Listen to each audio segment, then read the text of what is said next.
Okay, we are live.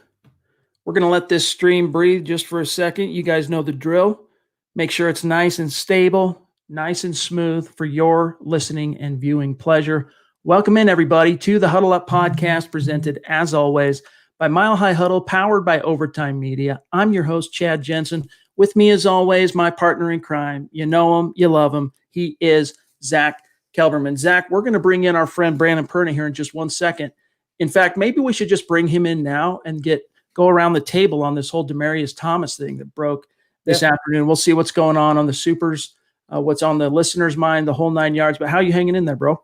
I am doing pretty well in another Q lifestyle, Chad, another Q day here, and just hanging in and trying to survive. Good to be back on the pod, though, and I apologize again, guys, for the delay. I got a new cord for my microphone. I wanted to test it out, but unfortunately, still not working, so you have to just bear with my voice like it is right now. But hopefully everyone's doing well, ready to talk some Broncos with Brandon tonight. Speaking of which, let's bring him on, the man, the myth, the legend. You guys know him. You guys love him. He is Brandon Perna. Brandon, what's going on, my brother? Thank you for joining us, making some time. Yeah, no, thanks for having me. Just really enjoying my superior mic to your show here, to Zach's mic. But other than that, just, waiting for this NFL draft to happen so I can stop reading about projections and trades that are going to happen and smoke screen stuff. I'm getting a little tired of that, but yeah, man, good to be back on here. So do you think Demaryius Thomas, who wants to come back to the Denver Broncos, he told Zach and Stokely today on 104.3 The Fan that he wants to return, doesn't want to necessarily be the number one guy. He doesn't need to be that. He just wants to contribute to a winning program. And of course, Broncos fans, right now it's the number one story on milehighhuddle.com because it's Demaryius Thomas and he's a Ring of Fame caliber guy. But do you think there's any realm, Brandon, in your opinion, we'll go around the horn on this, is it even within the realm of the plausible that John Elway makes Demaryius Thomas one of 3 or 4 Broncos that he's parted ways with and then brought back? I don't think Elway is going to bring him back. I think fans would love to see him get a shot. It really just depends. And I know he said he's feeling good, but it depends on his health. He made some plays for the Jets before he got hurt in New York, right after he was with the Jets. It was a weird season for him. He was betrayed by the Patriots. So I think he needs to be righted for that. They sent him out because they brought in Antonio Brown, which is just a low move, but get DT in camp and see if he's healthy. I think the sentimental part of me would love to see it. Right. And I think he might have a little bit of gas left in the tank, and he definitely can't be a number one guy anymore. But, you got Cortland Sutton, Noah Fant, and DT all in the red zone. Those are 3 big-bodied receivers to, just chuck it up in the air and see what happens. Ben Roethlisberger, Zach, at one point when he walked out on the field in the divisional round playoffs, the Tim Tebow miracle game, actually thought Demaryius Thomas was a tight end because of how big he is. But what do you think, Zach? I hate to be the wet blanket like always, but I'm not big on nostalgia. I'm big on what's best for business. And Demaryius Thomas has no place in the Broncos locker room. Even as a mentor, I'm just saying, even as a mentor, he's in his 30s, come off a torn Achilles. His life spiraled out of control after Denver. Elway never brings back former players. X's are X's for a reason. I mean, I can keep naming cliche after cliche. They just don't need the guy. I mean, his time is up. Same with Chris Harris Jr., same with Emmanuel Sanders, Aqib Talib, TJ Ward. Go down the line. It's just the NFL. It's business. They have younger receivers. They have Suttons, Tim Patrick, Deshaun. Bring them all back. Bring all of them back. As far as I'm concerned. Really quick, guys. Our listeners know the drill, but we don't want to miss any of the super chats as the stream kind of gets really hot and heavy because this is a super crossover podcast, MHH, and That's Good Sports. So let me just grab this one from Mark Langley jumping in $20 super. Appreciate you, Mark. He says, welcome to That's Good Mile High Huddle Sport. Today's topic, honesty. Zach and Brandon are both the same. One is the same. One is censored. The other is uncensored, with both opinions that wash out the same toilet for good reasons. Now, Mark doesn't leave it there. He's got one more thing to say. Nice, Mark. Appreciate you, Mark. All you guys rock. Both shows are great. Nothing but respect for Chad, Zach, and Brandon. Phenomenal crossover tonight. I dig it, man. You all take care. You know, Brandon, I should have thought of this. We should have got Will on too, because Will was the co-host of the podcast for, I don't know, a year before Zach and I teamed up. And now, of course, you podcast with Will. We could have made this the ultimate incestuous pod. Well, we could do that after the draft too, you know, when there's some real tangible things to discuss. One more real quick, and then we'll now Jonathan, he apparently can't watch this one live, but he dropped his super on his way out to work. And by the way, I'm glad to hear that your job is going well, considering our situation. We won't use specific words because we don't want anything to happen to this video. But John, at $25 super, you know that means the world to us. Appreciate you, my friend. Sad that I'll miss the live show tonight, but happy to be able to go back to work. Thanks for all the great content and all that you do. Hashtag state of being, hashtag Denver Broncos for life. That means a lot. All right, listen up real quick before we get to some of the other supers. And I'm going to do everything I can to avoid losing some of these supers.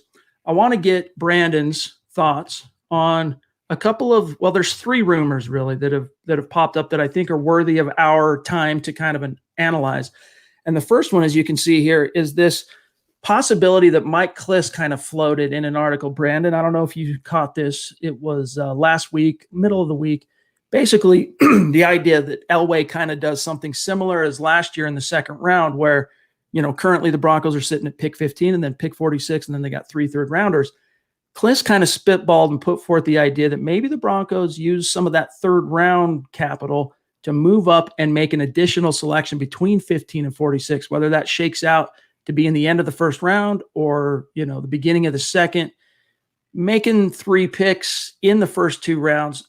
But then, of course, the downside risk to that, or the downside aspect of it, of course, is that those 3 third rounders aren't anything to sneeze at. You'd be giving up probably at least 2 of those if you make a move. But let's go around the horn on this, Brandon. First and foremost, your thoughts. Do you think that's within the realm of possible, or would you even like to see the Broncos do that? Or do you want to see John Elway, for the first time in his front office career, make 5 picks in the top 100?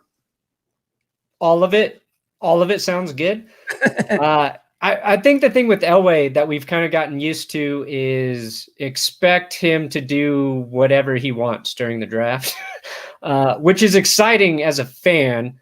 Last year, you know, they traded back from 10 to 20 and ended up getting Noah Fant. So that was exciting, even though I think a lot of people really wanted to take a linebacker at 10. In this draft, it's really going to depend on where the run happens at what position before 15. The Broncos, they're going to be looking at what? Wide receiver, tackle, and corner at that 15 spot. Yep. And if a bunch of receivers go and you're going to get one of those corners you want, you know, it might make sense to stay at 15. But I like the idea of trading, if he can, back into the first round to get maybe like that second guy that the team's high on, whether that's at tackle, even though I think tackles might be off the board by that time. But if it's tackle, or you're scared the receiver you want is going to be gone by the time you select in the second round again, I would love to see him take maybe like Denzel Mims towards the end of the first round if he makes it that far. I know a lot of people are set on Ruggs, you know, one of those really, really sexy names at 15. But I'm like, movement's good. If they stick at 15, it's great. Like 3 third round picks is going to be fun on day 2 of the draft. So I don't know if I answered any questions. What do you think, Zach?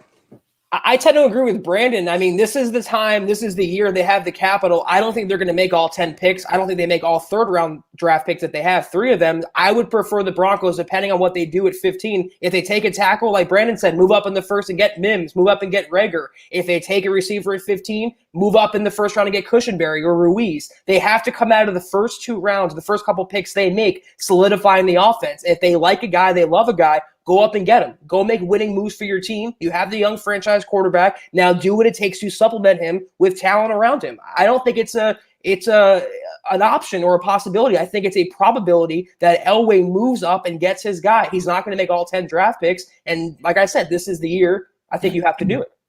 Really quick, let's give a shout out to Steven, one of the Mount Rushmore Super Chat superstars here in the community. Appreciate that $25 donation, Steven. I'm sorry I can't show your Super Chat card. I'm going to get some advice from Brandon here on how to maybe use another stream service so that we don't have this problem in the future. I'm sure he knows things. He knows things about YouTube. He's an OG.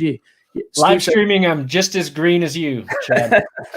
Yeah, actually, you've got it running like a machine. So he says, "Hey, you for advice. Hey guys, I would love to see DT back in Denver. He's talking to Sutton, and DT never was a diva. Great mentor to our wide receiver room. What do you guys think?"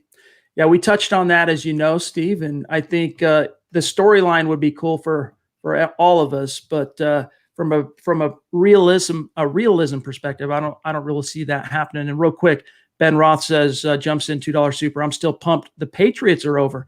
Brandon, how sweet is it to you that you no longer have to worry about that threat of Tom Brady from the AFC East? Like, if the Broncos are good again this year and they turn the ship around with Drew Lock, I mean, yes, you saw Bill Belichick have that winning season, technically, even though I don't think they made the playoffs with Matt Castle.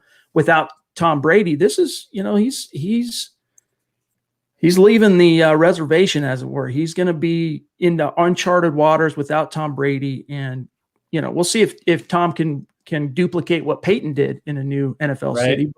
But are you not relieved to finally see that evil empire? Seemingly, at least at this stage, it appears it's going to be finally in the books. Yeah, it's kind of bittersweet because seeing Tom Brady leave New England is awesome, but the one team I did not want him to go to was the Tampa Bay Buccaneers.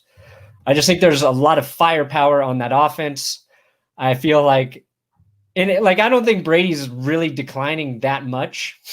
I think he is, but he's going to get, Mike Evans and Chris Godwin and Cameron Brate and OJ Howard, unless they trade OJ Howard to throw the ball to. So I do not like that scenario. And I really wanted Tom Brady to go to the Raiders because I thought he would fail the most there out of the teams he was linked to, and the Chargers, because as a Broncos fan, I was never really scared of Tom Brady because the Broncos always kind of had his number. It's just the other teams couldn't seem to beat him. So it'll be very interesting to see how Belichick does without him. And I think Brady will be fine in Tampa Bay. He's got a great coach in Bruce Arians. Unless his arm falls off or something, it's probably going to do really well down there. So that's the part of it I don't like. I wanted to see him go somewhere where he was going to be challenged. In Tampa Bay, he's got a lot of weapons. Zach, J-Step jumps in here with a $5 super. He says, "Hey guys, love the pod, just showing some love, and Perna show, That's Good Sports, is too funny. From Tucson, Arizona here. Go Broncos." And Brandon, that's one thing we say on this show quite a bit, is that Broncos country is not a geographic location, is a state of being. And it's really cool to see all these people from all across the world coming together for the Broncos. But really quick, I'm gonna reverse engineer this the opposite direction real quick. Let me find the graphic that I have queued up. Let me grab rumor number 2.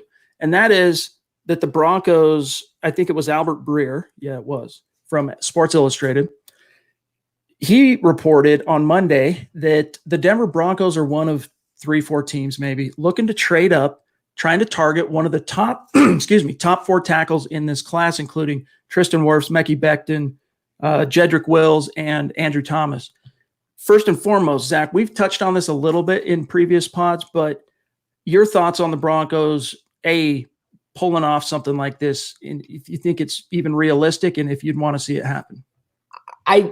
Like Brandon said, you can't put anything past Elway, so everything is relatively realistic. But to move up for a tackle when you already have 2 starters, I'll say it again, you don't have a starting center or starting right guard. You don't have a starting wide receiver too. Demaryius Thomas doesn't count, Brandon. You just need to fill those positions before you move on to anywhere else. So they might take a tackle at 15. They might move down and take a tackle, but they're not going to move up for a guy who might not start right away. If they're going to trade up for someone, it's someone who can contribute, someone who's going to be an instant day one starter. That's a Ruggs, that's a Lamb, that's a Judy. That's not a Becton or an Andrew Thomas.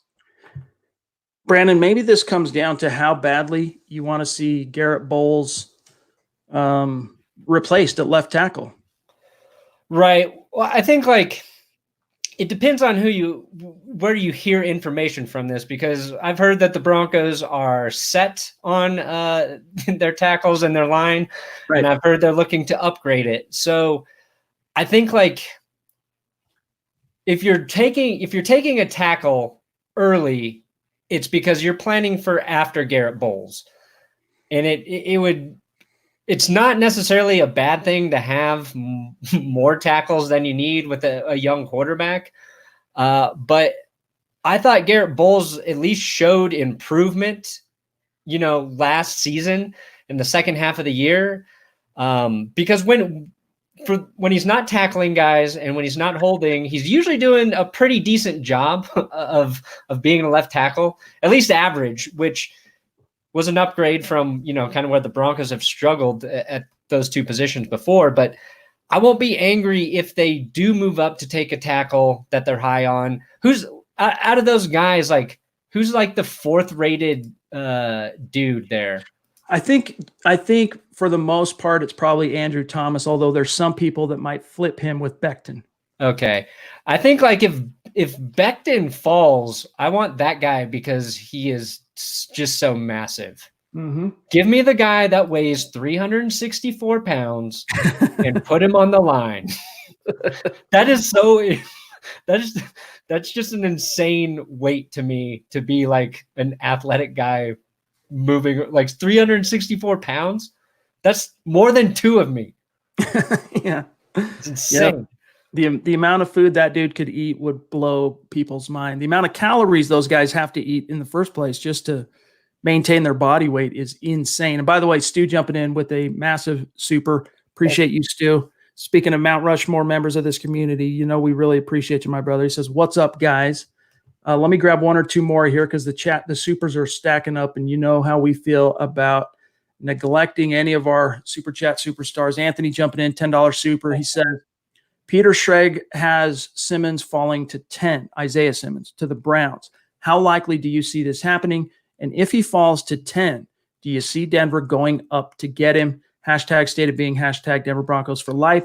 From wonderful West Virginia. Zach, I'll start with you on this one. Is that something you see happening? Would you want the Broncos to get after it? I would pick up the phone if I'm John Elway. He's, for me, the best defender in this draft, and he'd take the Broncos defense to just a ridiculous level. But it goes back to my previous point. You're set at linebacker. You have two starters already. I hate Todd Davis personally, but you can get by with him. You don't have a wide receiver. You don't have a center. I can keep saying it, a backup tackle. Those positions, the offense in general as a whole, needs to be prioritized before you turn your attention to defense. So the Broncos' premium picks in the first couple rounds, to me, have to be devoted to Drew Lock. What do you think, Brandon? Do you like Isaiah Simmons as a possibility? I mean, I'll be shocked if he gets past 5, but what do you think? He's considered like the most athletic guy that's ever lived, correct? Yes, he's approaching it at least. Yeah, I mean, anytime you can add a guy like that to defense with a coach like Vic Fangio, it's a fit. They'd find a place for him. But I think that the bigger area of need on defense is getting, another corner. Whenever I like think about the draft, and it's like you're reading through like every team's draft needs.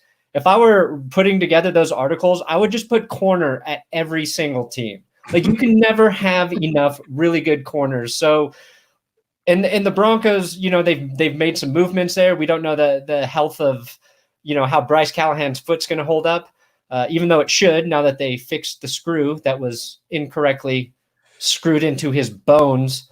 I would like to see them take, a corner to sort of shore up that area, especially like with the way the Patriots utilized like their dominant secondary, and you just give me all of the secondary guys if they have to take defense. But I agree with Zach. Like I'm kind of excited for them to go offense early. Let's grab Donnie Boy here, who jumped in with the $5 super, saying this is the night we've all been waiting for. A lot of the listeners been pining for this crossover, Brandon. In this corner, Zach. In the other, we have Brandon. Tonight we'll find out who is the biggest gangster. All right, lay him out on the table, boys. Let's see. Let's grab Brian real quick as well. $5 super. Appreciate you, Brian. He says, "What's up, fellas? How do you guys feel about Denzel Mims? He seems to have a lot of talent with sub 4.4 speed. I've seen Denver said they love him. Hashtag state of being in Kansas. Brandon, that actually ties perfectly. And Brian, you've got some instinct there for what's going on here. That ties into the other rumor, and that is that the Denver Broncos, let me just get it out there, I guess. Like 3 specific wide receivers. We already know they like Henry Ruggs. That's been broadcast from the rooftop. It's probably the worst kept secret in, the NFL offseason. But there was a report that came out from, I think it was Dane Brugler of The Athletic, that the Broncos not only like Jerry Jeudy of Alabama as well, but they like CeeDee Lamb of Oklahoma and Denzel Mims from Baylor. So getting back to what Brian's saying here, how would you feel about the Broncos getting a guy like this? And where would you feel appropriate to grab a guy? 15, 46? Where would you like to see Mims? If those other 3 guys that you mentioned are off the board, I would take Mims at 15 and not think twice about it. I think it's so hard. Like I'm doing my draft research like today. Like I'm really trying to figure out, which teams are going to take guys. So I wish I could give like a better spot of where I think he might actually go. But if you could come back in, like we mentioned earlier, at the top of the first and get Mims, that would be a great spot to take him. And just a side note, we've had a super chat from Tucson and one from Kansas. I lived in Kansas and I almost moved to Tucson from Kansas. So the super chats are going pretty good tonight in terms of my personal living history. That's some Perna serendipity right there, baby. Owen Hoff, even more, jumps in from New Hampshire, it looks like. $10 super. Appreciate you, Owen.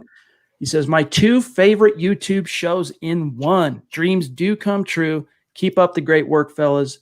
Hashtag state of being in New Hampshire, which it's just cool to see where Broncos country is coming from. Listeners all across North America, Canada too. Of course, that's North America, but Europe, Asia, dude, it's amazing how many people are checking in. Let's grab Dylan, one of our super chat superstars, who threw down yesterday on Twitter. Dylan, you know exactly what I'm talking about.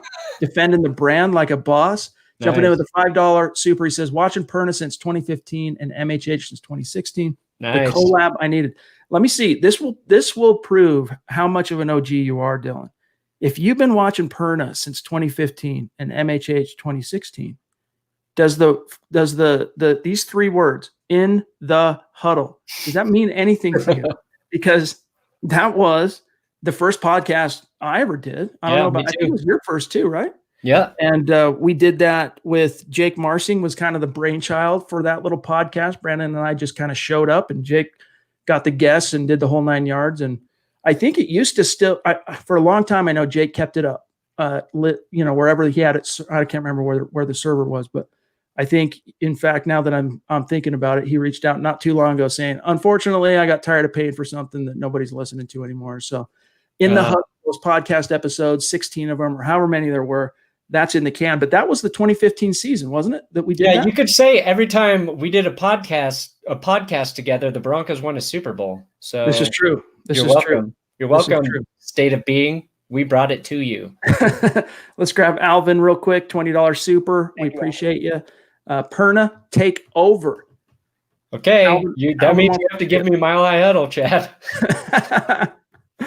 Let's grab Christian also, $5 super. I think the talks of trading up for someone like Simmons or an offensive tackle is a smoke screen.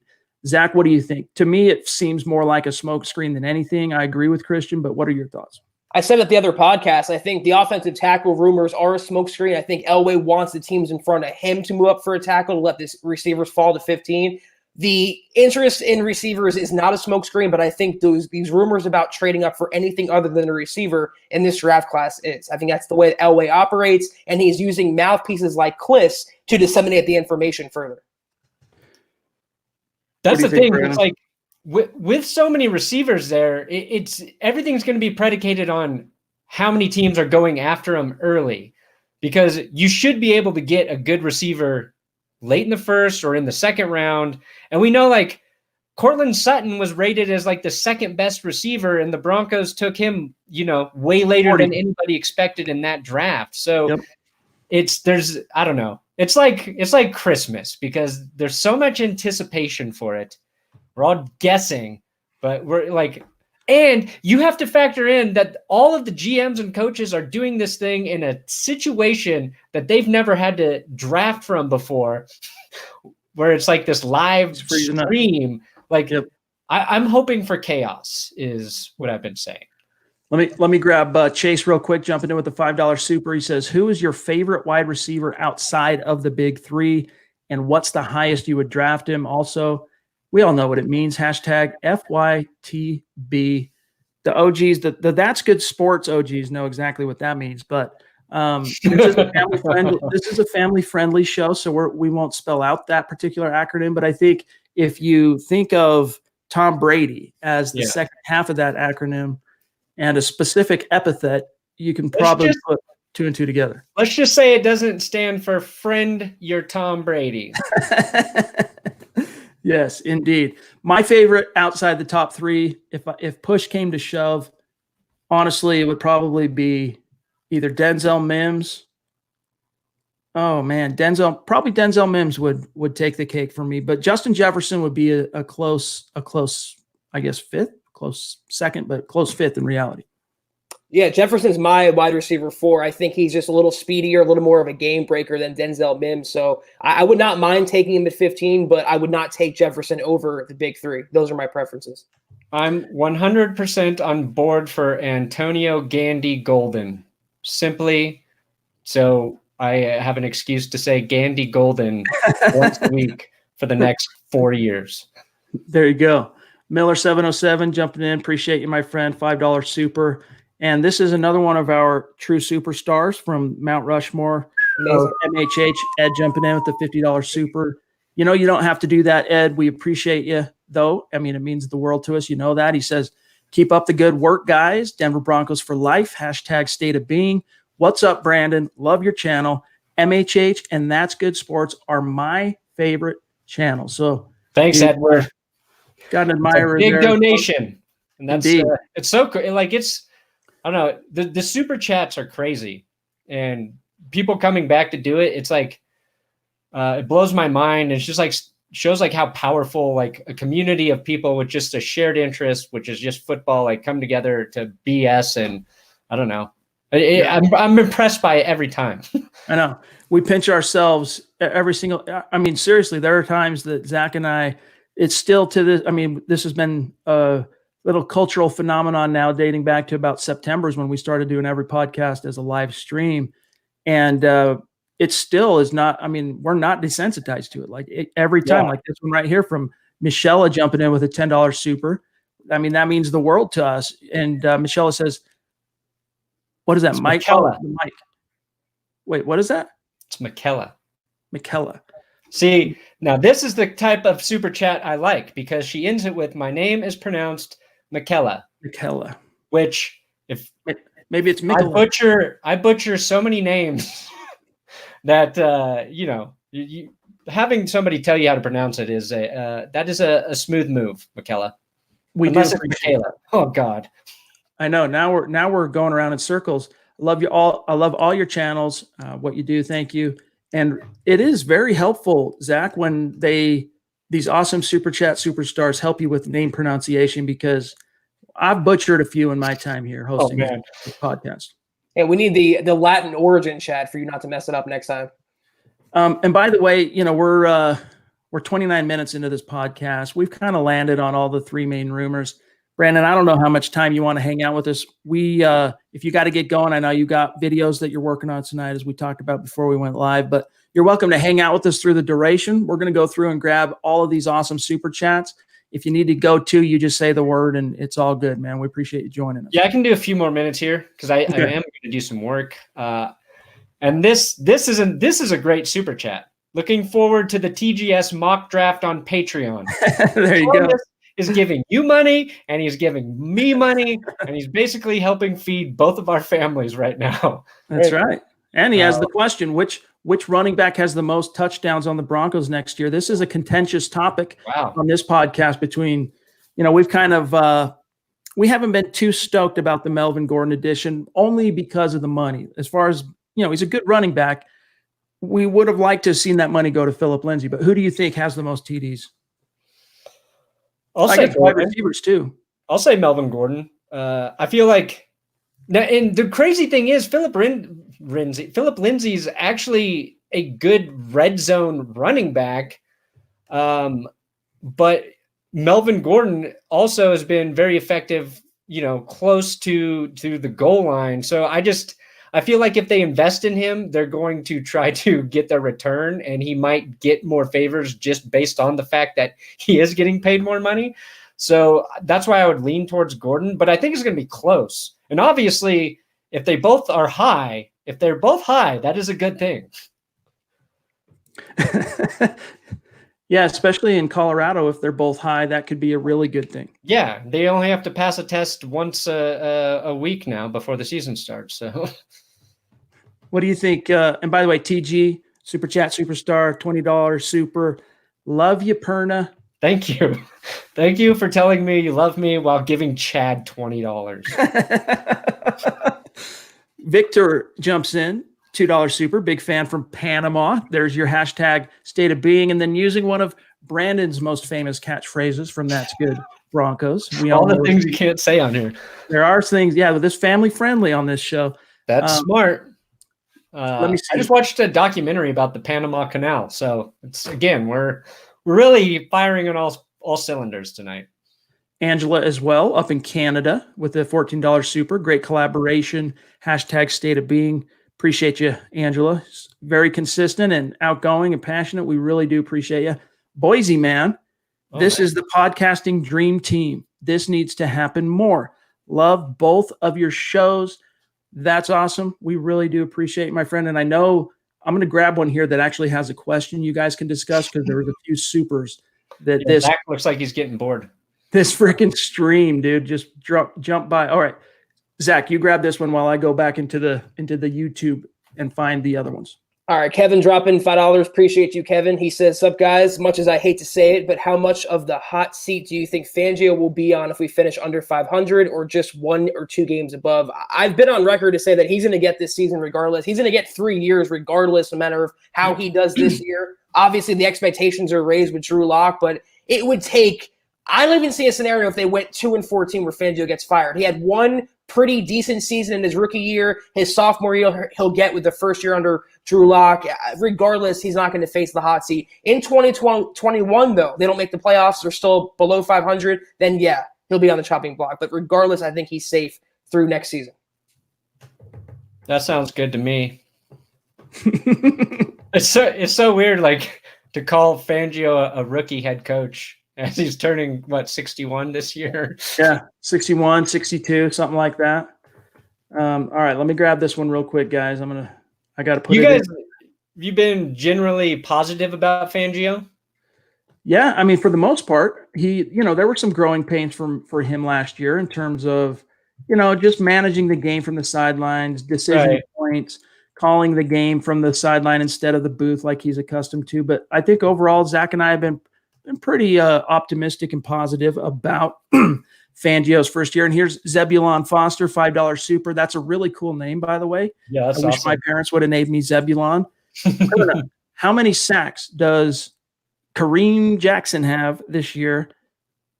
C and Z, I don't know. Oh, Chad and Zach, how can we get Nick to quit drinking IPAs? This is Coors Country. Cheers, boys. Yeah, Nick's Beer Fund. Hashtag Nick's Beer Fund.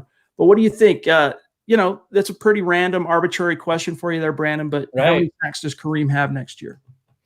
I like that he just spelled cream really well. Just cream. Man, and Kareem Jackson was the Broncos' best free agent acquisition from last season. He's a fun player to watch. He's a safety, so they've got to blitz him a lot to get those sacks. How many did he have this last year? I mean, if he had it, maybe 1 or 2, maybe I would 2. say 3. I'm going to be optimistic and say 3. I'll Google it real quick. Maybe with Will Parks gone, they, put him up in the box more or something. I don't know. He had 0 sacks. Okay. Did he mean interceptions, maybe? Yeah, 2 interceptions he had though. I'm saying 3 sacks. Or 3 games. I will not change that number. There you go. Alvin, by the way, jumped back in with another massive super, $50. Appreciate that, Alvin. Perna, hell yes. And Alvin, you bring that money to the That's Good Sports live stream. That's all I'm going to say. Alvin, right, another cool name too. yes, indeed. Let me grab this one real quick here.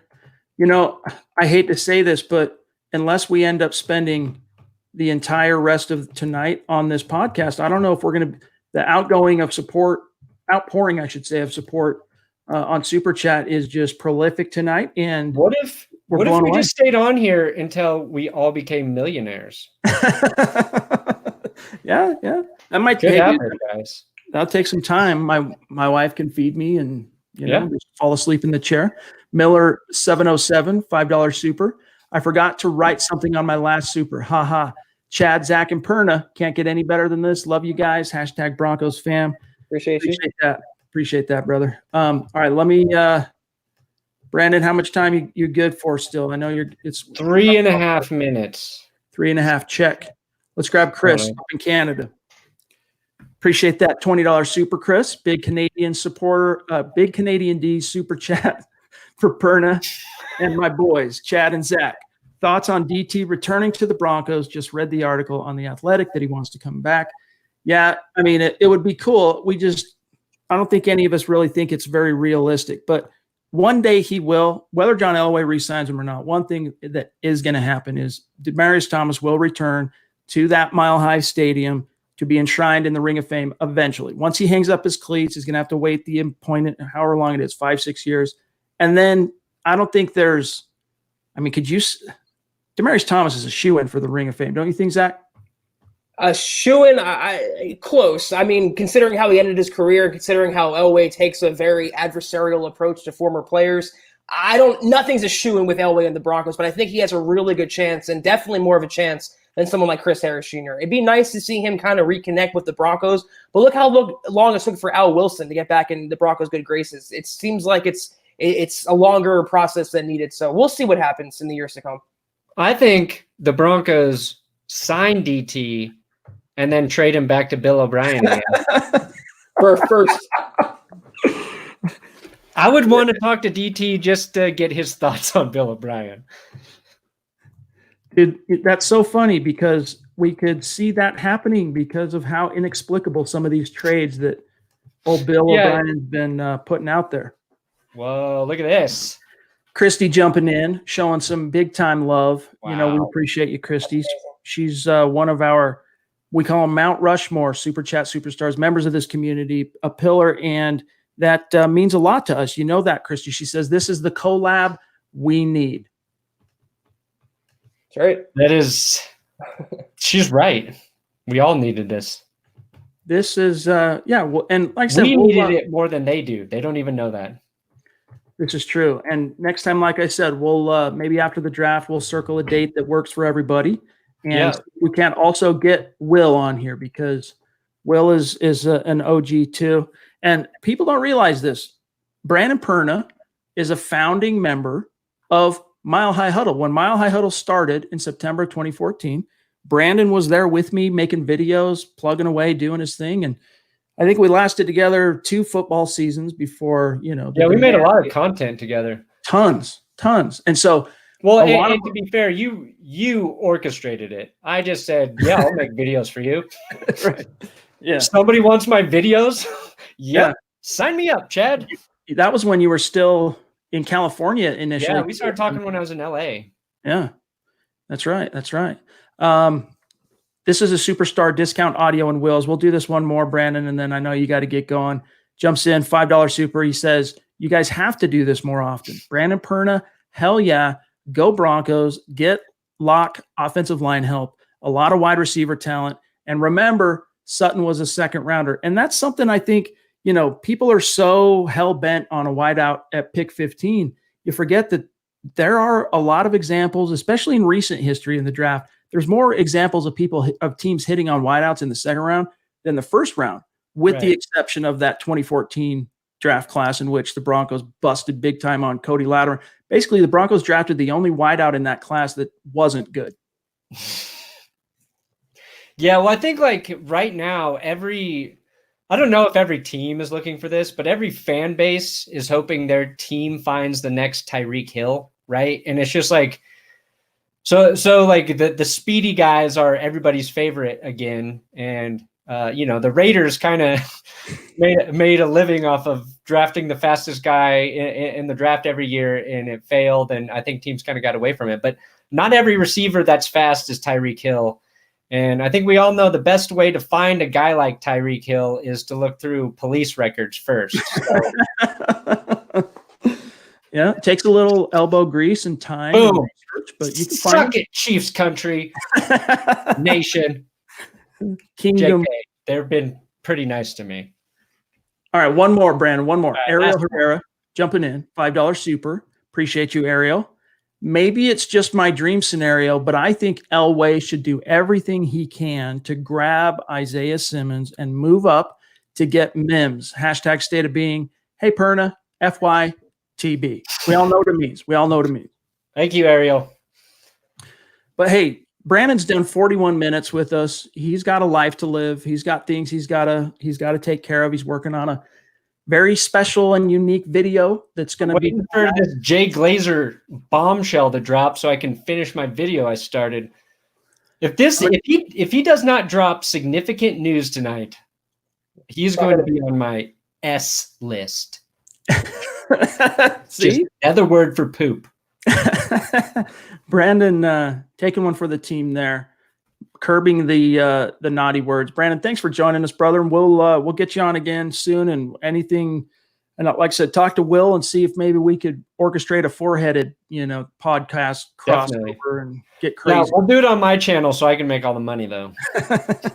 Sounds good. We'll be happy to. We'd be happy to. All right, dudes. Appreciate it. All right, brother. Good to see you. Thanks for joining us. All right, boys and girls, that was the great Brandon Perna. You know him, you love him. Zach, there are so many questions, so many comments, and then, of course, just an avalanche of super chats. And like I said, I want to try and get to each and every one. I don't know if it's going to be feasible tonight. This might be one of those situations where we have to do another makeup pod. And speaking of super chats, Zach, let's grab Jeff here, who jumps in, $5 super, one of our superstars. He says, roses are red, violets are blue. I love rugs, and so will you. Very nicely said there, my friend. Points, hashtag speed kills, hashtag rugs to Denver, and Denver Broncos for life. Zach, there are those out there in Broncos country that are still just dying for Henry Ruggs. I'm arguing for him every day, Chad, on here, on Twitter. We all have our preferences. It's the most subjective, unpredictable, mercurial class in recent memory. Everyone loves their own guy. I happen to think Henry Ruggs is way more Tyreek Hill than he is John Ross. I think he is a wide receiver one, but I'll say it again. We can all agree on one thing, on one point. The Broncos need a wide receiver two in this draft class. We can all agree on that. Most definitely. And Zach had actually some really good thoughts on kind of ranking the top 10 options for the Broncos in the first round in order of, likelihood or importance. We're going to talk about that on tomorrow night's show. We're going to unveil that as our main topic at the top of the show. Even though it's the Mile High Mailbag, we'll go through some of that stuff, get your questions and whatnot. Let me grab Terry real quick here. Zach on Super jumping in from Canada, as we all know, a significant member of this community. I think it's fair to say Terry's our Mount Rushmore, this is the Rockies, so our Mount Rushmore is a lot bigger than other people's Mount Rushmores. And I think Terry is so consistent, so ingrained in this community that he deserves to be considered on that mount as well. Appreciate that super chat, Terry. He says, this show rocks. What is a reasonable prediction on total turnovers for the defense? Totally feel that we should trade back into the second round. And it cut him off. Hold up. Second and and the money sign. So football priest state of being Perna is awesome. Anyway, on total turnovers, I don't know. I can't even remember how many the Broncos had last year in terms of takeaways is what I'm sure Terry's talking about. Well, yeah, for the defense. But I'll do a quick little search. You answer him on that, trading back into the second. If trading back up into the second round or getting 2 second-round picks, I'm confused on the question. I'd rather the Broncos move up back in the first round and get a premium player. But if they want to move up from 46 into a higher spot in the second, I'm all for that as well. As long as they target an offensive lineman if they don't take a receiver at 15. In terms of predictions on numbers, I don't really have a number in mind, but I will say that what leads to turnovers is pressure. Pressure is production. The Broncos will have a lot more pressure on their quarterback with a healthy Bradley Chubb, with having Jarrell Casey, whoever they add in the draft. Their sack numbers are going to go up. Their turnovers are going to go up. I think A.J. Boye gets back on the all-pro track in terms of interceptions. Justin Simmons will capitalize as well. So you're going to see a more cohesive unit, a more cohesive defense, and the pressure they apply will lead to more sacks, obviously, and also more interceptions and fumbles. I don't disagree. Let's grab Josh here with the $20 super. Thank you, Josh. Amazing. He says, Perna, I'm off at a normal person hour and finally caught a live pod. Awesome. It's good to have you, Josh. The grocery store phenomenon and great toilet paper caper of 2020 seems to be over. And then he says, hold on, it's cutting him off. Be here more often now. That's good sports, Broncos country, FYTB, and don't ever F with us is what he's saying there. That's true. I've heard that TP, Zach, the silver lining of things starting to kind of become more sane in this world of which the buzzword we will not use. TP is more readily available. That's a good thing. Yeah, I mean, depending on where you go, some stores near me, it's 1 per customer or 2 per customer, but at least it's back in stock now. And it's all because people, I'm not going to get on the tangent, it's all because people were panic buying, Chad. Everyone bought into the doom and gloom. And I think we were among the minority who kind of preached positivity in the face of that. But I will stop myself there and say I am glad we're returning to normalcy. And sooner than later, this will all be, hopefully, a distant memory. All right, let's grab our friend Larry, longtime listener of the show. Appreciate you. Super Chat Superstar, Broncos fan number 24 on YouTube, of course, $10 super. And he brings up a good point. We need to get Brandon Perna verified on Twitter. That's it. That's my post, he says. Appreciate that, Larry. And I think Brandon, if he were still live on the pod as we read that particular super, would be nodding in agreement. He deserves it. But it's not easy to get that there's politics involved. Honestly, if you're what's a good way to put it, Zach? If you don't have a big network pushing from a editorial level to get you a blue check mark with Twitter, right, in today's landscape, it's really hard to get that. You're SOL unless you're associated with a bigger brand that can do the legwork for you. I mean, Chad, you and I have been trying it too, so we can attest to that. This is true. Gavin jumping in, $10 super. Appreciate you, Gav. Feel like both my football worlds are colliding right before my eyes. Thanks for y'all being part of my afternoon pods throughout my high school years and into my senior year. Simmons drops to 9. What would y'all be willing to trade? I don't know, man. That's a tough question for me because I don't like the idea of trading up. Simmons is one of the guys where I would consider it, but I would have my limits, and I would probably say, Zach, the most is I would give up 2 of those third-round picks. I wouldn't give up a future first. I wouldn't give up a second. If they'd be willing to deal with me on 2 third-round picks, maybe, just maybe, Isaiah Simmons is one of those prospects in this class that'd be worth it. If they were an Isaiah Simmons away from winning a title, or if they had a wide receiver and their offensive line was good already, I'd be pounding the table, give up 2-3 third-round draft picks. He's a game changer, but they just have many other needs throughout the roster, Chad, on both sides of the ball. It'd be borderline irresponsible to make a luxury trade for a luxury player at a non-premium position. Even as good as Isaiah Simmons is, the Broncos need to prioritize offense, again, before they turn to defense. Super Chat Superstar George Vandermark jumping in, $20 super. Appreciate you, my friend. No question, just showing support to my favorite podcast. Can't wait till the draft. Hey, it's not much more waiting to be done. Tomorrow night we'll have the Mile High Mailbag, and we'll officially be 1 week away from the NFL draft kicking off, and we'll be live for the entire draft. And as we've kind of talked to you guys about before, Zach and I will be rotating on and off the podcast. There will be a couple of people minimum in the podcast stream hosting at any given time. Zach and I will be in and out. That'll be Thursday night. We'll stream through the whole first round. We plan on doing the same thing Friday night, which is the second and third round. And then Saturday, about 10 a.m. Mountain Time, is when the day 3 kicks off. And we plan on, it might not be Zach and I, we'll see how it shakes out, but we plan on having a stream going through that whole entire process too. we'll see. We'll see how it shakes out. But Zach, it's not that much farther away. I'm counting down the days, chat. We all need this distraction right now. And George, I believe you ordered a tank top. We got the notification yesterday or today that it shipped out. So be sure to look out for that the next couple of days. Your order has been shipped. Nice. And an organic way to support the show. You guys can grab a hat, you can grab a hoodie, you can grab a tank top like George. George has grabbed a few things out of the merch store, hats, hoodies, very supportive. We appreciate it, my friend. More to come soon, too. Yes, indeed. Let's grab Victor. Sorry, Victor. We didn't have time to grab your super while Perna was still on the show, but he'll hear this after the fact. He says, big fan from Panama, #state of being. And we all know what that last hashtag means as it relates to Brandon Perna's appendage. Yes. Yeah, there you go. Enough said. All right, let's grab Derek here, jumping in with a $10 super. Appreciate you, my friend. He says, and again, message for Brandon. You're the you know what. Love your stuff. You guys are all I watch for my Broncos updates. And I know Brandon would be appreciative of that, Derek, hearing that. And Zach and I, we're honored to hear things like that. Take that, Kisla. Yeah, that was fun, man. That was an ordeal on late Tuesday.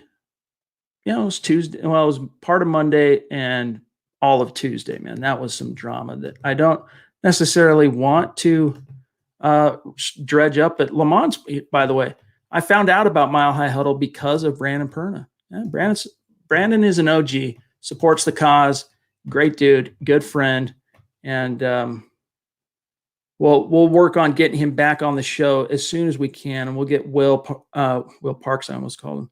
We'll get Will on as well and make it a four-headed attack. All right, I think I'm caught up. Let me get back into the stream here. And just as I say that, I'm nearing the bottom where it's going to do one of those jumps, Zach. So bear with us one sec, guys. Hit that like button, guys. 51 likes, 400 on right now. Hit that like button. Hit the like button. Justin jumps in, $10 super. Thank you, Justin. Want to know what heaven looks like? Sutton and DT on the field at the same time with Ruggs catching bombs from Drew Lock. Look, here's the thing, guys. Demaryius Thomas kind of lost a step, and then he got hurt. He had the Achilles that he suffered after he left the Denver Broncos in Houston in 2018. Banged up again last year. It would be really cool as a storyline. We all love DT. I mean, one of the things I liked about this story coming out today, Zach, is going through and just writing about Demaryius Thomas. It reminded me of all the impact he did make and how many iconic moments he contributed to in Broncos canon. I mean, just to name a couple, the 80-yard catch and run in the playoff game against Pittsburgh to win it in overtime, setting at the time an all-time receiving record for the Super Bowl in 48 when Peyton Manning and the Broncos' #1 scoring offense of all time got demolished by the Seahawks. DT was the one offensive skill player that really showed heart throughout that entire game, caught the only touchdown the Broncos scored. That was iconic. Seeing what he did, catching Peyton Manning's, I don't think I even listed this one, but he caught Peyton Manning's touchdown pass that broke Brett Favre's all-time record.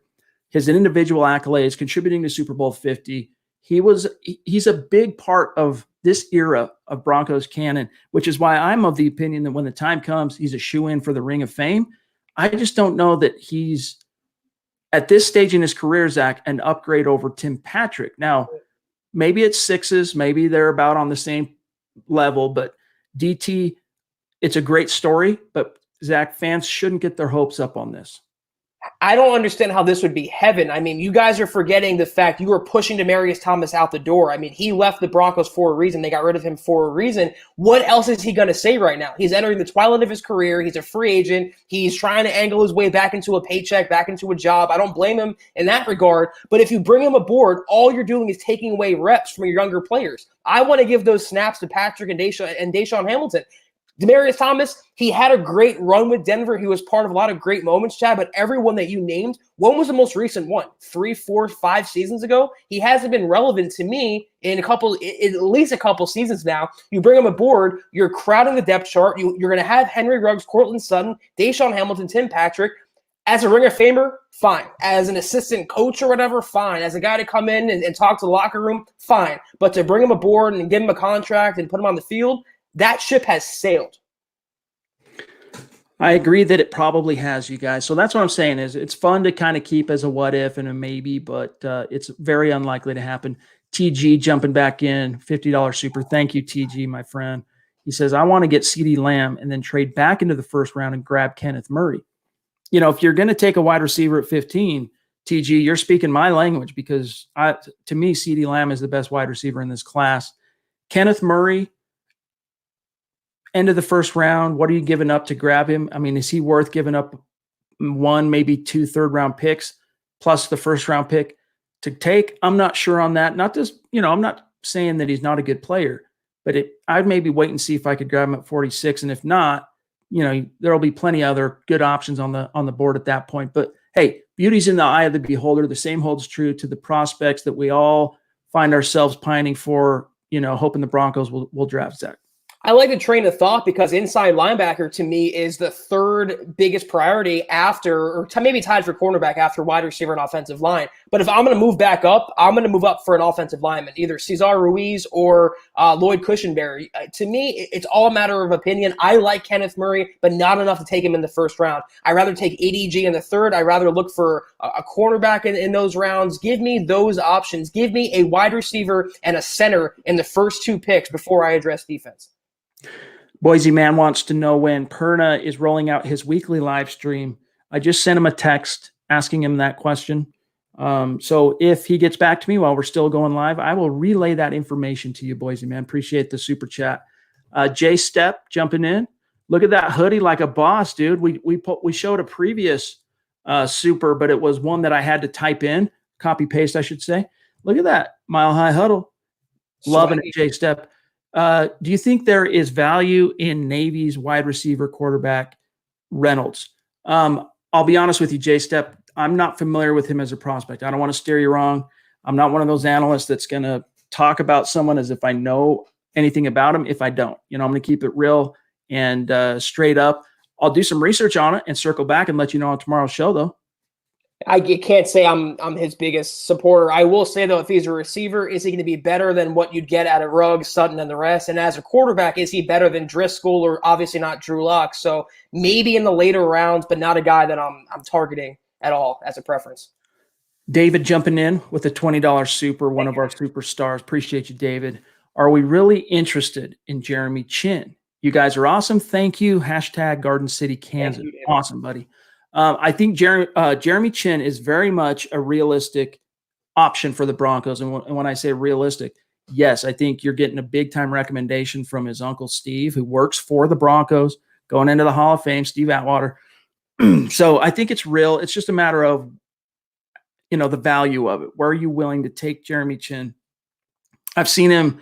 I saw a mock today where he was in the first round, back into the first round, Zach, which is the highest I've seen him mocked. Yeah. I still think he'll end up going in the second round, late second round. So I'd be willing to put even money on, at pick 46 in the second round. I think there's a good odds that he'll be there for the Broncos at 46. I think he goes in the second round as well, but I'm very torn on if I want to take him at that spot with someone like Ruiz or Cushenberry on the board or maybe a wide receiver. Again, they have 2 great starting safeties now, and I have full confidence in Vic Fangio developing that third safety, whether it's Trey Marshall, whether it's a mid-round guy, whether it's an undrafted free agent. I have confidence that Fangio will mold that guy and give him that Fangio bump. Chin in the third round, I'm all over. Chin in the second round, I don't know about that. Duke wants to know, I'm going to grab Brian here. Duke wants to know, why on earth are you wearing the orange cap? You gave that hat away to a listener a while back. That listener, Duke, never got back to me with the address. I need the address, so I still have it here in my office. That's why. Brian jumping in, $5 super. Appreciate you, Bri. Honestly, who would be the best compliment to Sutton? Could you imagine Ruggs, Sutton, Fant, Philip Lindsay, Gordon? By the way, glad you liked the mock chat. Yeah, I did finally get a chance to check that out. Now, here's where this might sound like I'm speaking out of both sides of my mouth, but I assure you I'm not. Here's where I can understand why I could maybe put Ruggs in front of CeeDee Lamb, because even though I think CeeDee Lamb would be a great compliment to Sutton, I can understand how you could make the argument that Ruggs would be the better compliment in terms of what this Broncos offense really needs and how you could really take pressure off of Sutton, the things you could do with that speed and that open field ability. Not that, a guy like CeeDee Lamb couldn't provide similar things in his own way, complement Sutton, but I think there's a solid argument to be made that in terms of fit, based on the need that offense, Ruggs emerges as the top guy for the Broncos, even though all things being equal, I like CeeDee Lamb's ability. I think he's going to be a better player in the league. We'll see how it shakes out. We all have our opinions. I'm just saying, if you get close to what Tyreek Hill is, you put Tyreek Hill in the Broncos offense, Cortland Sutton, Tyreek Hill, Noah Fant, Melvin Gordon, Phillip Lindsay. How do you stop everyone? The only thing the Broncos offense is missing, Chad, is speed, and Ruggs has that in spades. He is the quickest, fastest, most game-breaking receiver among the big three. I have no problem with Lamb, but we all have our opinions. I just don't think Ruggs is going to be this bust that fans worry about. He's way more Tyreek Hill than he is John Ross. But if he's off the board and Lamb is the pick, he would fit seamlessly as well. A little more DeAndre Hopkins than Tyreek Hill. But again, DeAndre Hopkins and Cortland Sutton, that is lethal. I am not complaining at all. JT Music jumping in with a $5 super. Appreciate that, JT. Remember, Cowboys originally rumored to pick up Cortland Sutton in the first, but took Van Der Esch. We got very lucky in a not so deep, top-heavy class of wide receivers. And there's some truth to that, JT. But at the same time, I'll remind you that there's multiple stories like that in each and every draft. In fact, that was something interesting today. It's coming out tonight. I think it's publishing around 8 p.m. tonight. Bob Morris released his annual. He does one mock at milehighhuddle.com per year, but he does one that's based solely on need, just as an exercise. So pick one. What's Cincinnati's number one need? They need a franchise quarterback. So obviously it's going to be Joe Burrow. And he goes through each team's primary need, takes that position. And what's interesting about that is because so many teams do end up panicking and reaching for need in the first round, Zach, it pushes players who should be going earlier down the board, such as the cases he's talking about here with Cortland Sutton. So, and it happens in every single draft, not every pick, obviously, but it does happen every draft multiple times in the first round. And it will be interesting to see which of those elite blue chippers might get pushed down in this class. It happened in 2016 when Dallas supposedly loved Paxton Lynch and the Broncos traded up ahead of them to get him. So that worked out better for the Cowboys in hindsight. I think the Sutton-Van Der Esch thing worked out for both teams. LVE is a very, very, very talented linebacker. When he overcomes his neck issues, Chad, I mean, he has perennial all-pro talent. Cortland Sutton is what he is, a perennial Pro Bowler, all-pro as well. This is one of the rare occasions where it worked out best for both teams involved. Liberal Hater jumps in, $20 super. Appreciate you, my friend. He says, "What's up, guys? Sorry to both of you if you didn't see my other apology." I did see it. I don't know if you know what he's talking about, Zach, but he made a comment on his, right. That wasn't your fault, brother. That was me making a joke that was not well thought out to the point where it could be misconstrued and misunderstood by people. So that's not on you. Appreciate your support, my friend. You know that. All right, Zach, if you wouldn't mind grabbing Damien here. Yes, sir. We skipped a grip of chats that the stream passed up, so I'm going to go grab those while you grab Damien. Yeah, Damien jumping in with $25. That's amazing, Damien. Thank you so much. You, bro. He says, I am hearing that the Redskins might take a quarterback. Should we get in that mix sooner than later to sneak in and get Simmons? Trade up ahead of the Redskins to get in front of them. I don't think jumping in that far just to get a defender when you don't necessarily need is the best for business right now. So he's obviously a great talent. He'd be great on this defense, but I'm not moving up just to have a gamesmanship ahead of one other team or try to play any games. I'm sticking to my board. I'd move up a few spots for a wide receiver, but again, I'm not jumping in the top 10 for a non-premium position who you don't technically need. Right. I think you could find now, just playing devil's advocate, I think you could find a million ways to use Simmons in terms of fitting him to a need, whether it's off-ball linebacker, which isn't one of the extreme needs. It's not a glaring need. It's a level 4 or 5 need for this team, or that third safety role. He's a guy that can play box safety. I'm really excited to see what this kid does in the NFL and how teams use him. But the idea of trading up, I just don't love it, no matter who the prospect is. It just depends on what kind of value you would have to give up in the process. And Damien, thanks, my friend. That means the world to us. You know that. I don't want to butcher that name and offend anybody, we'll just say Bush. Appreciate that $10 super, my friend. Thank you. I would argue that Simmons himself is a need. We get killed by tight ends and running backs consistently. Get off the field on third down. Give Locke the ball. Love you guys from Spokane, Washington. Appreciate you, my friend. And that's a fair point, Zach, which we've talked about quite a bit on this podcast lately, just how much that's been a thorn in the team's side, guarding tight ends in coverage, even though they did improve with Fangio last year. I'll play devil's advocate. Okay, you have a defense to contain Patrick Mahomes and the Chiefs. Simmons can help with that, but then do you have the offensive firepower to match points? So it's pick and choose what you want to do, pick your poison. The defense, to me, is well ahead of the Broncos offense. They still need linemen. They need another receiver, maybe two.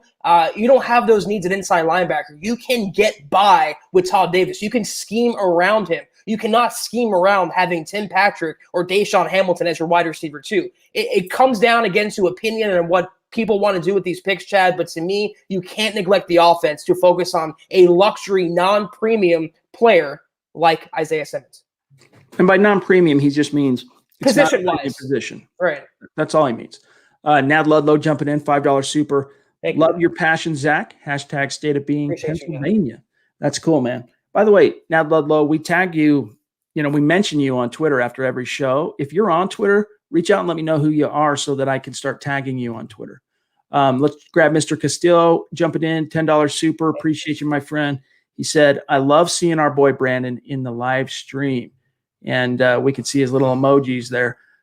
We do too. And like I said, we unfortunately, Brandon had to go before we could show your super chat there. But as time permits and opportunity permits, I mean, like I said, Brandon has got a life to live and he's got his own problems and things he's got to take care of, but we'll always try and get him on the show. We'll try harder to get him on the show and do more things more often, but just understand that it's not as easy as just snapping fingers because we all got things going on and it takes a little planning ahead of time. Let me see here, Zach, let's grab King Hicks. King Hicks, are you on Twitter? I want to know. If you are, reach out. Let me know who you are so I can tag you after the fact. Appreciate that $2 super, bro. He says, got to show some love. Keep up the great work, fellas. Appreciate that. All right, let's see. We're getting a little bit long here. We might have to do a makeup pod. TG, man. Wow. So outgoing, man. We really appreciate that. He says, DT is 10 times better than Hamilton, even at his age. Now, again, this is beauty in the eye of the beholder issue. I don't know on that one, to be honest with you, because there's something to be said for the spring in the step of someone who's still under the age of 25. Let me remind you, DT is going to be 33 this year, and he has had that Achilles just not even two actual calendar years ago. So I think from a knowledge and a inherent talent perspective, you're 100% right, TG. I'm just not sure that from an impact perspective right now, considering his age and injury history, that he would be on that same level as Hamilton. I'll take Hamilton and two healthy Achilles over Thomas in his 30s and one torn Achilles, Chad. I mean, at this stage of their careers, I want the upside. I want the potential. We all have seen Demaryius Thomas's potential. He has hit his ceiling already. Deshaun Hamlin's not even close to that. The Broncos invested a mid-round pick in the guy. Give him the reps. Let him learn with Drew Lock. He started to come on last year, Chad, when Lock was the starter. Give him the opportunity and don't add another veteran like they would do with quarterback. Don't muddy the competition. Don't muddy the depth chart. You have a young nucleus. Feed into that. Carlos jumping in on Super Chat, $5. Appreciate that, Carlos. He says, what's up from Arizona? Interesting question. Do you think the Broncos have any interest in Chase Claypool in the second or third round? 237 pounds, 6'4", runs a 4.42. Well, here's the issue on that, you guys. He's a really intriguing player. Let's pretend he's going to end up being a tight end in the NFL, like a Darren Waller. Well, you already got that guy in Noah Fant. Let's pretend he's going to be a wide receiver. You already got that guy. His name's Cortland Sutton. So, he's a very intriguing player, but I don't think he's a fit for the Broncos this time around. Unfortunately, he's just not a fit with what the Broncos need offensively. You said exactly what I was going to say, Chad. I mean, if they didn't have Noah Fant in the first round last year, if they didn't have someone like Cortland Sutton on the roster, then yeah, but other positions need to be filled, and you can't take a tight end after drafting Fant, after signing Nick Vannett, after, Fumagalli, all the other young players. You just can't do it. All right, let's grab Corey here. $20 super. Wow, thank you, Corey. Please help. I was betting simulated Madden games last night. Nice. Corey. Oh, my dog. We definitely sympathize with Corey's you. struggling right now. I don't know if I have a gambling problem or a football deprivation problem. Love all three of you guys. And then he says, 8 days and That's counting. Go Broncos. Appreciate that, my friend. All right, let me grab one from the stream here. Corey, don't blow your stimulus. All of it on Madden. That's right. Don't Be do it. careful. Be careful. And I'd be curious if you guys have seen your stimulus. No one I've talked to is. Have you? Yeah. Did you see it? I haven't seen mine. This But morning. maybe I'm not cool enough. I don't know. Maybe I don't deserve it. We'll see. This is true. Nick Harris was in my mock. I took him in the 3rd round. I can't remember, Buana, which one of those 3 third-round picks. I just kept all 10 picks and just made the picks in my one and only mock. But Nick Harris, the center from Washington, was definitely one of them. All right, let me see here. Oh, there it goes, doing the jumping around thing. Paul, longtime listener of the show, big-time supporter of all the podcasts. Appreciate you, my friend. $20 super. Thank you. Great pod, 8 days away. Ruggs or Lamb, please. Chad, we can both agree on that. Yeah. 2 of our favorite players. Amen. And David jumping back in. Appreciate you, my friend. $10 super. I agree with you guys about Simmons, but I've been pounding the table for Jeffrey Okudah and think we could trade with Detroit to move up. We really need a corner, in my opinion, and it's a position of need. You know, my opinion deviates a little bit with Zach when it comes to the 1st round in terms of this year, what the Broncos should do. Okudah is another one of those guys similar to – I would be a little bit more inclined to be down for a trade for Okudah because it fits more of an imminent need for the Broncos than Simmons. But I just don't think that's realistic for this team. You're going to give up all that 3rd-round capital, probably would have to give up next year's 1st as well to get into the top 5 because aren't the Lions, if I'm not mistaken, they're picking 4th?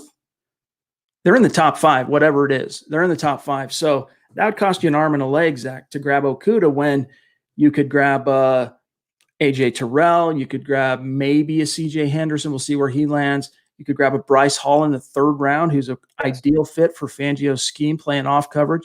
So there are a lot of different ways to skin that cat, Zach. I recognize it as a need, Chad. I'm not denying that it's a need. I just don't think that it's a pressing need. It's not an overwhelming need. You can get by with the talent that you have. You have Boye, you have Bosby, you have Callahan, and then you have Isaac Yiadom as your number 4 guy. You add a Bryce Hall in the 3rd round, someone in the 4th round. Your cornerback depth chart is filled out. But again, can you say the same thing about the offensive line? Can you say the same thing about the wide receiver group? You cannot. So as long as that is unfulfilled, you cannot move to corner in the premium rounds. All right, guys, we got to rapid fire these remaining ones. We're out of time. Sykes JB jumps in with a $20 super. Appreciate that, my friend. I truly believe any receiver that will make a defense have to sometime double will make both Sutton and a good draft pick better for both. In this draft, there are a lot. And that's a good point. I don't disagree with that at all. And I think there are a lot of different options that you can add. I mean, Devin Duvernay from Texas is a speed guy. There are a few options beyond the Henry Ruggs of the world and even the Denzel Mims of the world that can offer you that take the top off, who you're going to double type of dual issue for opposing defense coordinators. That's the thing. No one's going to double Laviska Shenault, but everyone's going to double Henry Ruggs. So you can target the glut of receivers. You can lean on that if you want to wait on a guy, but you cannot wait too long because that talent level does drop from tier 1 to tier 2. And if you have a chance to get a tier 1 guy who's going to draw those double teams and make Cortland Sutton a better receiver, make Drew Lock a better quarterback, you have to get that guy. This is the year to do it. All right, let's grab really quick here. Let me shoot over here. Unfortunately, the stream passed him by, so I'm grabbing his super. It says from DBU. Appreciate that super chat, my friend. He says, this should become That's Good Mile High Sports. I don't know if the actual Mile High Sports would like us using that, but Yeah. hey, we'll come up with the right word salad to properly represent what's going on here. Okay, almost through here. Let me just see what's down at the bottom of this stream, and then we will catch you guys later and pick up, of course, again, tomorrow night for the Mile High Mailbag. Anyone that we missed tonight, we will look forward to grabbing your question tomorrow. Damian jumps back in. Okay, good to know. Good to know, my friend. I'll start tagging you on that. Appreciate the super. you, Look for the hawk. Okay, check. I got you. All right, let me see.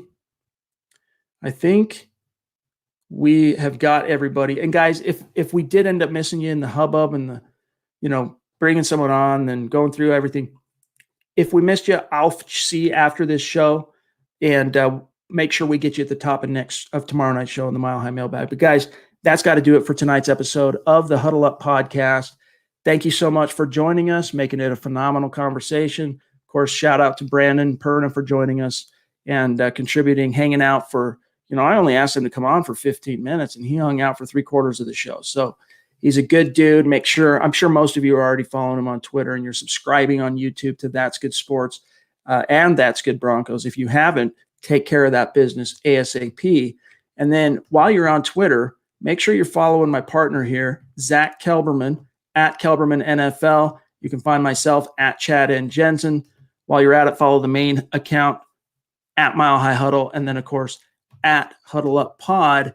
And if you get some time, you guys, it's not a big deal. We understand what's going on around us right now, but you can join the likes of George and everybody else, Christy, who've jumped in on the merch store. Get your swag on. HuddleUpPod.com. Easy to find. Find something that you like. Another organic way to support the cause. And we'll get out of here for tonight. Zach, have a great rest of your Wednesday evening, and then we'll circle back for our favorite show each week. Be hard to make it better than this one, but tomorrow night's Mile High Mailbag. Yes, sir. And Chad, I want to just echo something you said earlier. Him and I, after we hop off, and even before we hop on here, we go over every single day how touched we are, how appreciative we are, how grateful we are. Every bit of support, every donation we get, it could be a penny, it can be $1, $100. We appreciate it from the bottom of our hearts, and we do it for you guys. We hop on here and try to include you. We just love your interaction. We love expressing ourselves. We love taking our questions. So everything you guys do, everything you guys contribute, monetarily or not, questions, interaction, we love it and appreciate it. So tonight was one of the better shows, I could say, in terms of being fun and being interactive. And I just had a lot of fun tonight. And the support you guys show, I just want to tell you, thank you so much. Amen. I couldn't have said it better. And Prank Films just on the way out, jumping in. That's what I'm saying. Proving my point. Appreciate you, my friend. All right, guys. All of our Super Chat superstars, we love you. We'll be tagging you. Those of you who we know your Twitter accounts will be tagging you after the show tonight. So look for that. And if you haven't reached out to me and you're a Super Chat superstar, please do on Twitter so I know how to tag you. But we'll talk to you tomorrow night, guys. For Zach, I'm Chad. Have a good night. We'll talk to you tomorrow night, Thursday, 6:15 Mountain.